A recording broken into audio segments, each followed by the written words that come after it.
আজকে আলোচনা করব আইসিএফ কোচ এবং এলএইচবি কোচের মধ্যে কোনটা জবরদস্ত। দেখে নেব দুটো কোচের মধ্যে কে বেশি ভালো।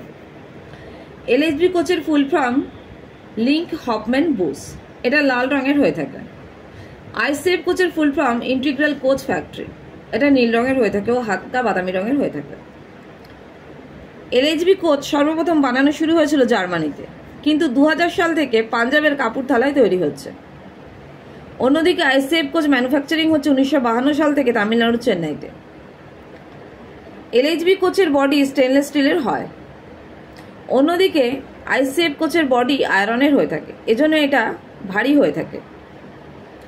এলএইচবি কোচ হালকা হওয়ার জন্য ম্যাক্সিমাম স্পিড 200 কিলোমিটার/আওয়ার পর্যন্ত চলতে পারে, কিন্তু বর্তমানে 160 কিলোমিটার পর্যন্তই এটাকে ধার্য করা হয়েছে। অন্যদিকে আইসিএফ কোচের ম্যাক্সিমাম স্পিড 110 কিলোমিটার/আওয়ার হয়ে থাকে। ভিডিওটা ভালো লাগলে একটা করে লাইক, সাবস্ক্রাইব ও বেল আইকনে ক্লিক করে দিয়ে যাবেন। Thank you.